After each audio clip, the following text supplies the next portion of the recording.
Bienvenidas y bienvenidos al tercer episodio de nuestro podcast sobre salud, sociedad, dedicado al alcoholismo y sus múltiples dimensiones. Hoy, al finalizar, vamos a dedicar el episodio completo a hablar de los grupos de ayuda. Vamos a hablar de un tema que afecta a millones de personas en México y el mundo, el alcoholismo.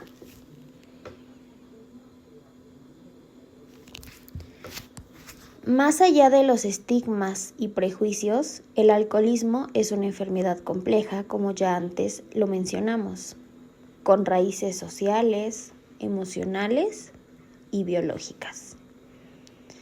En este episodio vamos a explorar qué opciones existen hoy en día para la prevención y el tratamiento del alcoholismo. Y al final vamos a escuchar el testimonio directo de una joven que vivió una experiencia intensa en un anexo.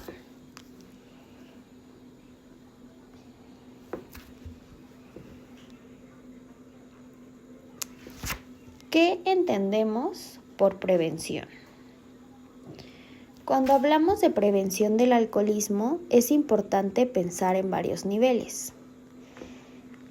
En número 1 tenemos la prevención primaria. Evitar que el consumo de alcohol se inicie a edades tempranas. 2. ¿Qué es la prevención secundaria? Identificar el consumo problemático en etapas tempranas y actuar rápido. 3. Prevención terciaria. Reducir el daño en personas que ya presentan dependencia. La prevención incluye acciones educativas, culturales y de salud pública. Por ejemplo, campañas en escuelas, regulación de la publicidad de bebidas alcohólicas, control de su venta y programas comunitarios que ofrecen alternativas a los jóvenes. También es fundamental la participación de la familia. Muchos adolescentes empiezan a beber en contextos donde el consumo está normalizado o incluso promovido en reuniones familiares. Por eso, hablar abiertamente sobre los riesgos del alcohol desde casa puede marcar una gran diferencia.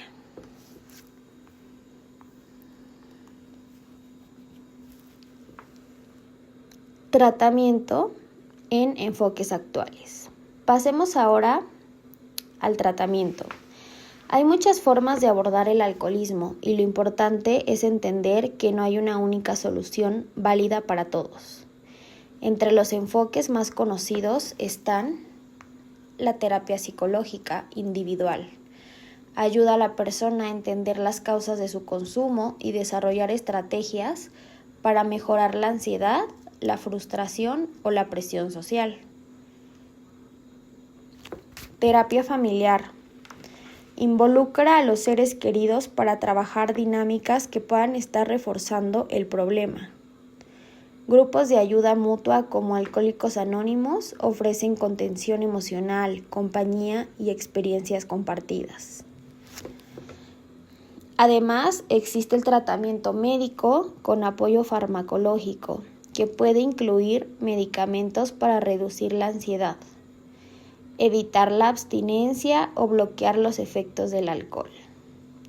Y no podemos dejar afuera los centros de rehabilitación, incluyendo clínicas privadas, públicas y en muchos casos los anexos, que tienen una historia bastante polémica en México. De eso hablaremos más adelante. Obstáculos y retos en el tratamiento. Uno de los principales obstáculos para el tratamiento es que muchas personas no reconocen que tienen un problema. Otras veces lo reconocen pero sienten vergüenza o miedo de pedir ayuda. A esto se suma la falta de recursos en muchas regiones del país. No hay centros de atención suficientes o el tratamiento es muy costoso. En otras, la única opción accesible son los anexos, que han sido criticados por prácticas violentas o poco profesionales, aunque existen experiencias positivas. El rol del Estado y la comunidad. La prevención y el tratamiento del alcoholismo no pueden recaer solo en la persona o la familia. El Estado tiene un papel fundamental. Se necesita inversión en salud mental, campañas permanentes de prevención y regulación del mercado del alcohol. Y también se debe supervisar los centros de tratamiento, incluyendo los anexos, para garantizar que respeten los derechos humanos. Además, la comunidad puede ser un espacio de transformación. Vecinos, escuelas, iglesias, clubs, todos podemos ser parte del cambio. Preguntarnos cómo acompañamos a quienes están atravesando un problema de consumo. A continuación, como ya antes lo mencionamos, vamos a dedicar el episodio completo a hablar de grupos de ayuda. Sí, esos espacios donde personas con problemas de alcoholismo se reúnen para hablar, compartir, escuchar y acompañarse. Lejos de ser solo círculos de autoayuda, los grupos son muchas veces la diferencia entre una recaída y una nueva oportunidad de vida. Vamos a explorar su historia, cómo funcionan, qué tipo de grupos existen, qué impacto tienen en la recuperación y también hablaremos de las críticas o dudas que algunas personas tienen sobre ellos. ¿Qué es un grupo de ayuda? Un grupo de ayuda, también llamado grupo de apoyo o grupo de ayuda mutua, es un espacio donde personas con un mismo problema se reúnen regularmente para compartir experiencias, emociones y estrategias. En el caso del alcoholismo, estos grupos son fundamentales porque rompen el aislamiento, ofrecen comprensión desde la experiencia vívida, generan comunidad y compromiso. Son gratuitos y accesibles. Hay quienes dicen que lo contrario a la adicción no es la sobriedad, sino la conexión, y los grupos ofrecen eso, conexión humana sin juicio, la historia de Alcohólicos Anónimos.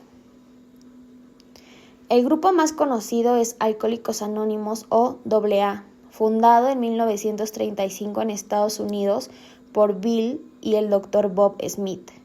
Dos hombres que al compartir sus luchas con el alcohol descubrieron que hablarlo ayudaba más que cualquier cosa. El modelo de AA se basa en 12 pasos espirituales que incluyen admitir que se tiene un problema, confiar en un poder superior, hacer un inventario moral personal, reparar el daño hecho a otros, ayudar a otros alcohólicos. Aunque suena religioso, AA no exige creer en Dios, habla de un poder superior que puede ser interpretado libremente.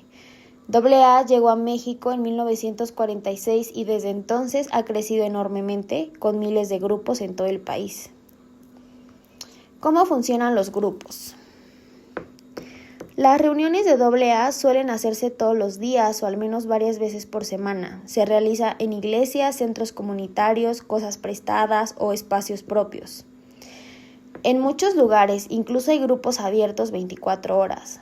En una reunión típica se lee la literatura oficial, se respeta la confidencialidad, las personas pasan al frente si quieren y comparten. No se da consejo directo, se cuenta la experiencia. No hay jerarquías, nadie cobra, nadie manda. Las reuniones pueden ser temáticas, resentimiento, familia, recaídas, espiritualidad, etc. O bien libres, donde cada quien habla de lo que siente. Muchos grupos incluyen también lectura del Libro Azul, el texto base de AA, que mezcla testimonios, teoría y guía práctica. ¿Qué otros grupos existen? Además de AA, hay otras formas de grupos de ayuda que se han diversificado con el tiempo.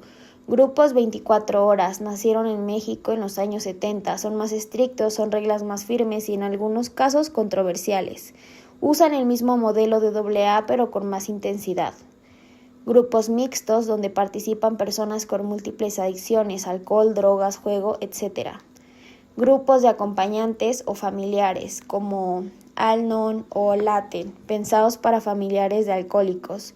Grupos religiosos, por ejemplo, en iglesias evangélicas o católicas, donde se combina fe con contención emocional. Grupos virtuales que surgieron con más fuerza en pandemia y que hoy permiten conectarse desde cualquier lugar. Cada uno tiene su estilo, su energía, su dinámica. Lo importante es encontrar uno con el que la persona se sienta cómoda. El impacto en la recuperación. Estudios muestran que participar en grupos de ayuda aumenta las probabilidades de mantenerse sobrio a largo plazo. ¿Por qué? Porque se construye una red de apoyo, porque se genera un compromiso al rendir cuentas con el grupo, por ejemplo, porque se aprende escuchando otras historias, porque se reemplaza el ritual del alcohol por el ritual del grupo. Para muchas personas el grupo se convierte en una segunda familia, un espacio seguro, un espejo donde mirarse sin miedo. Y a diferencia de otros tratamientos, los grupos son gratuitos, no hay costo de inscripción, mensualidad ni cuota, se sostiene por voluntad y por aportes voluntarios. Escuchamos frases de personas que han pasado por estos grupos. Pensé que era el único con este problema hasta que escuché a otro contar su historia, me vi reflejado y lloré. El grupo me salvó la vida, no solo dejé de beber, también aprendí a hablar, a llorar y a pedir perdón. Yo no hablaba, solo escuchaba y poco a poco me animé a compartir. Ahora acompaño a otros. En AA encontré a Dios, no en el sentido religioso, sino en la idea de que no estoy solo. Mi grupo es mi hogar emocional. Historias como estas abundan. Hay recaídas, claro, pero también hay regresos y abrazos y celebraciones de cumpleaños de sobriedad.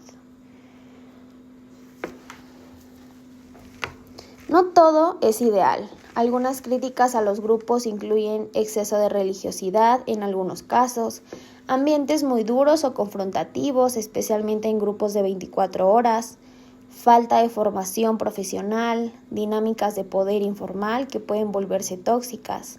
Sin embargo, muchos de estos problemas dependen del grupo específico, no del modelo general. La clave es saber elegir, preguntar y si uno no se siente cómodo o cómoda en el grupo, buscar otro.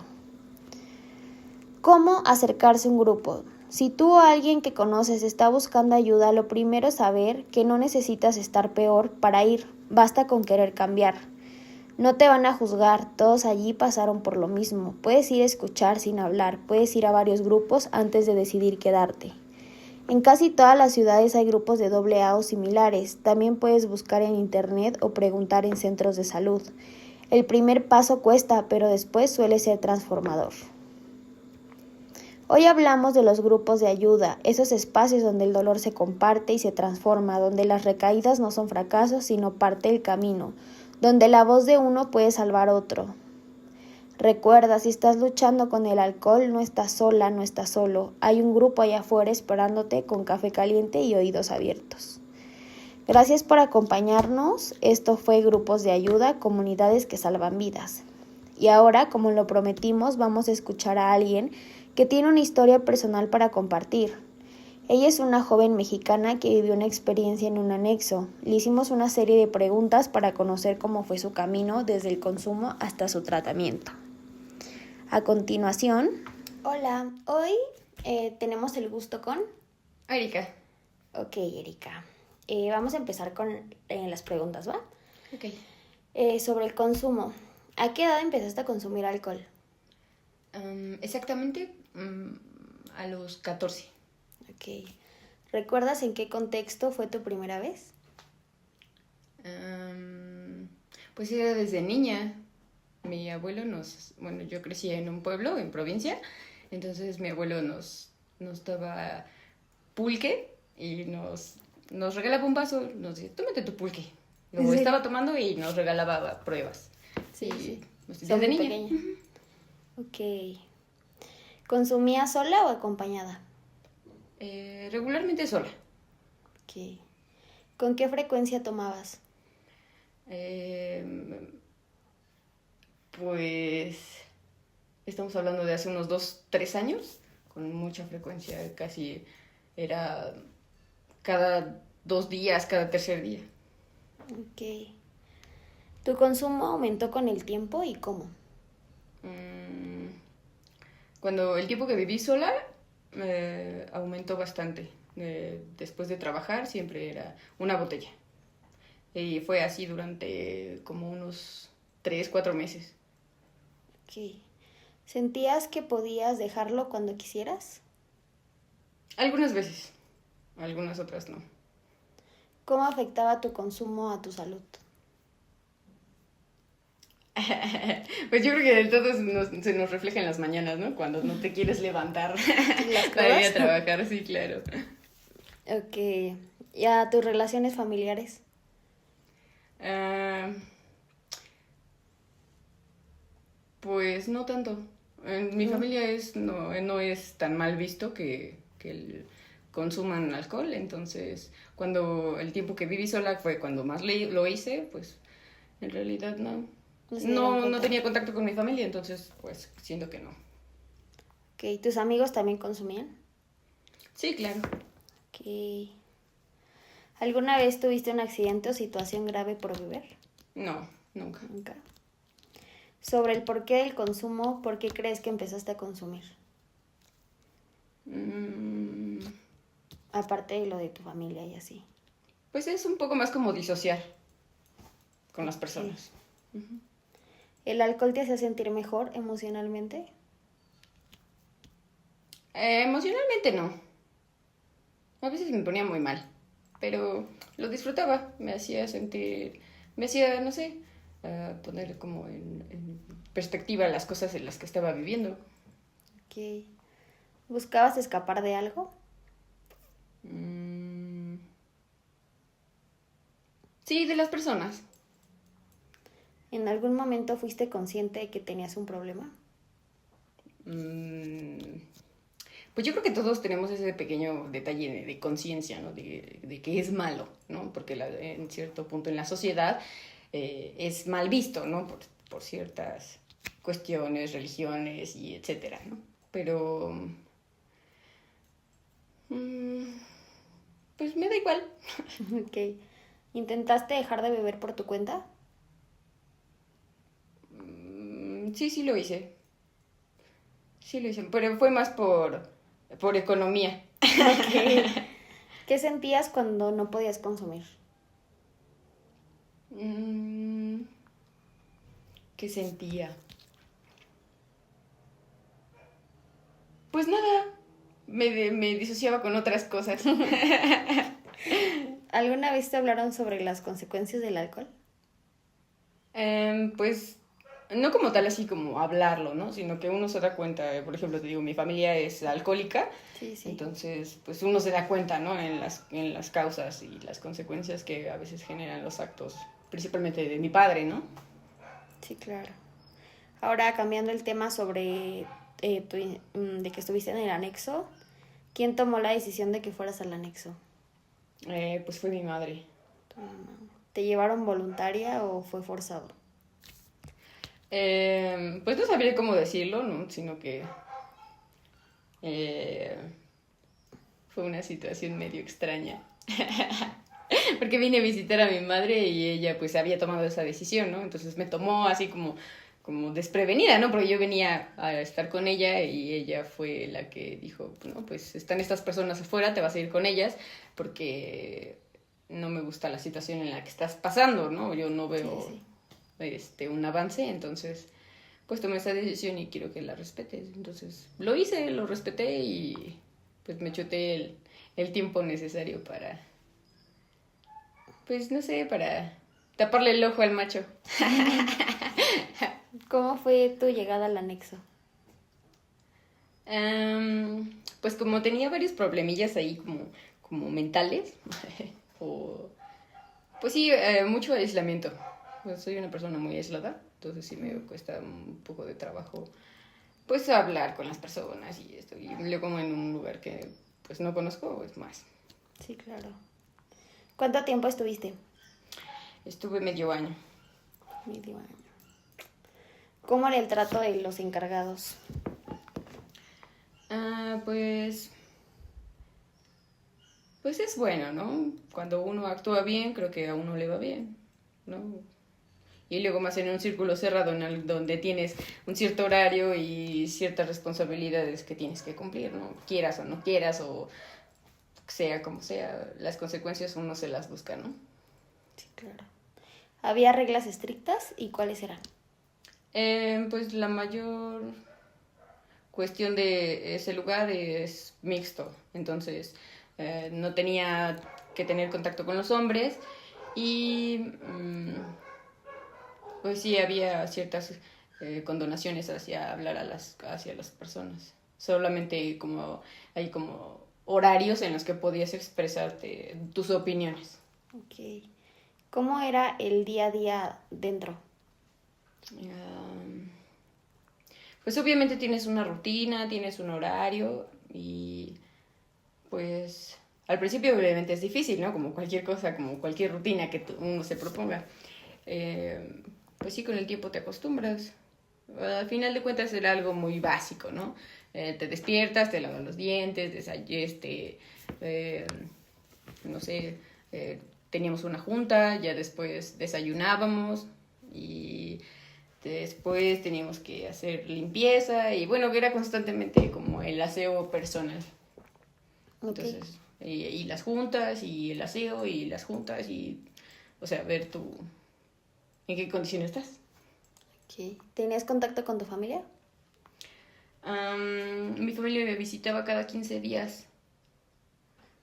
Sí, cada 15 días. ¿Te sentiste apoyada emocionalmente?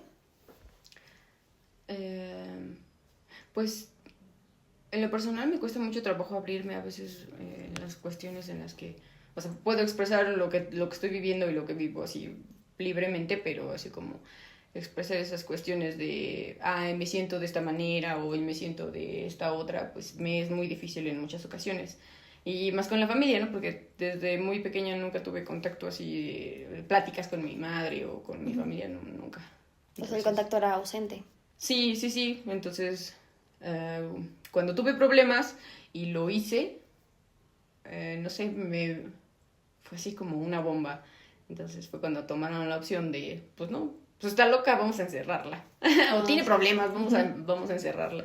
Entonces, pues sí, ahora me es un poco hasta más difícil porque cuando necesité de su ayuda, de cierta forma emocional, ellos no sé, a veces se transgiversa la información o las emociones que uno siente hacia las emociones de las demás personas, entonces, pues sí, pues es complicado.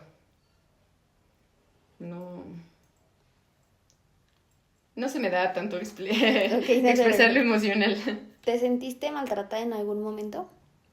No, maltratada nunca. ¿No? ¿Había actividades de terapia o solo era un encierro? Pues te comento que estaban las juntas. Las juntas eran cada cierta hora y duraban 2 horas. Cada hora y media. Cada hora y media había una junta de 2 horas. Entonces ahí también había ciertas condiciones, ¿no? En la de las mañanas no se decían groserías y solamente era dar el punto de vista necesario de la reflexión que se lee en el día, ¿no? En la segunda es como de estudio, como de conocer lo que,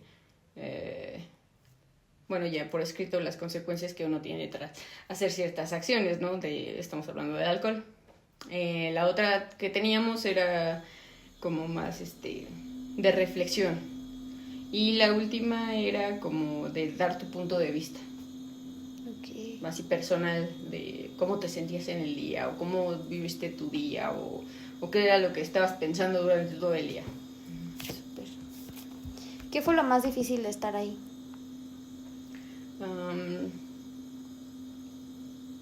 Pues que me engañaron. ¿Cómo aceptar que te engañaron? O sea, tu mamá. Sí, o sea, que yo tenía toda la confianza en ella y, o sea fue frustrante el decir, puta madre, ¿por qué? Sí, estoy viviendo mi vida, mamá, tengo más de 6 años que no vivo contigo y como para que tomes esta decisión acerca de mi vida, pues sí. ¿Estás enojada, triste, frustrada? Pues sí se puede decir que todo a la vez, pero de otra forma, pues no sé, tal vez muy dentro de mí decía, pues yo creo que sí lo necesito, ¿no? Si mi madre lo dije, pues posiblemente sí, veamos cuál es el resultado y cuál es como la idea, la hipótesis que yo tengo hacia vivir esta experiencia. No te quedó de otra, ¿no? Como decir. Pues sí, no. ¿Qué aprendiste durante ese tiempo? ¿Qué aprendí? Pues podría decir que la vida es de uno y uno decide hacia qué es lo que uno quiere vivir, ¿no? Creo que eso es lo más importante. Por las situaciones en las que pasé, en las que estuve ahí y por las cuales salí, entonces, pues sí, creo que uno toma sus decisiones y uno sabe cuáles son las consecuencias que uno acarrea, pues, a su vida, ¿no? Hacia un futuro. Okay. ¿Crees que el anexo te ayudó a cambiar algún aspecto de tu vida? ¿Qué crees que sigo en esa controversia? Tengo casi 3 meses que salí y sigo con una controversia así como de emociones o de cuestión de personalidad. No sabes qué quieres. Porque al principio, bueno, el transcurso que he estado viviendo sola, pues obviamente he trabajado arduamente en una identidad, ¿no? En una personalidad fija en la que me base, porque pues creo que lo que haces en un día a día, en tu trabajo, o lo que te dediques, creo que es tu vida, ¿no? Es lo que a ti te gusta, lo que te hace ser tú. Entonces, me ha costado mucho por esa cuestión de creerme que sí yo puedo hacerlo, ¿no? Que soy buena para. Y en cuestión al aislamiento que yo vivo, pues sí, lo más difícil que se me ha hecho es como permanecer en esa línea de personalidad, de decir, es que mis fundamentos son estos y yo soy tal persona y me dedico a tal cosa. Y entonces tener como ese seguimiento, como no defraudarme a mí misma hacia lo que siempre he tenido la intención de ponerle el empeño a lo que quiero. Y en base a las cuestiones de mi familia, pues es como que al revés, ¿no? Porque de mucho tiempo siempre ha habido como esa espinita que dice, no ganas nada, ¿no? O sí eres buena para lo que te dedicas, pero no ganas nada. Entonces ponte a hacer otra cosa. Entonces siempre he vivido con eso, entonces pues sí me ha hecho muy difícil. Okay. ¿Saliste por decisión propia o te dieron de alta? Me dieron de alta. Okay. ¿Cómo fue tu vida después de salir? Ay, pues sigo como en el estanquillo ahí, como esperando la oportunidad buena de decir y de expresar lo que yo soy. Me cuesta trabajo hacerlo y no lo he podido hacer de cierta forma porque también sé que puedo cometer errores, no quiero lastimar a ninguna persona, me esfuerzo en hacer lo mejor que puedo, aunque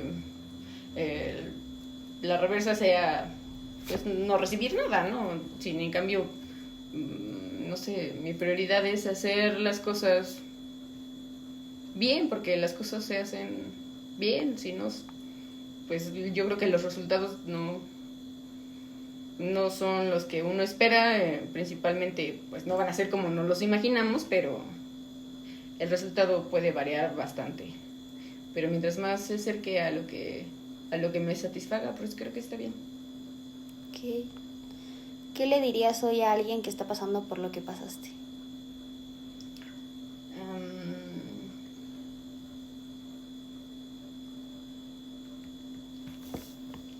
Pues a mi parecer la planificación de un plan de vida, una organización, un horario, una rutina, yo creo que es de las cosas más importantes que uno puede verse reflejado en lo que uno quiere. Entonces sí, yo diría que pensar exactamente muy bien lo que uno quiere ser, a lo que uno se quiere dedicar, porque de ahí son como ramificaciones, ¿no? Entonces es como lo dicen en los Alcohólicos Anónimos, es la perla que te brinda la vida, ¿no? Para que tus ramificaciones crezcan. Sí. Entonces sí, es muy importante ser consciente pues de lo que uno quiere y no darle vueltas, ¿no?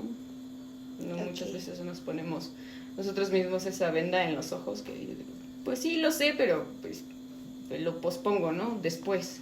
Entonces, creo que es importante hacer las cosas cuando uno cree que es prudente hacerlas y pues no postergarlo para después. Ok. Bueno, eso sería todo. Gracias por acompañarnos y por darnos esta oportunidad de conocerte un poquito más. ¿Vale, Ok. Erika? Gracias. Sí, tiene que.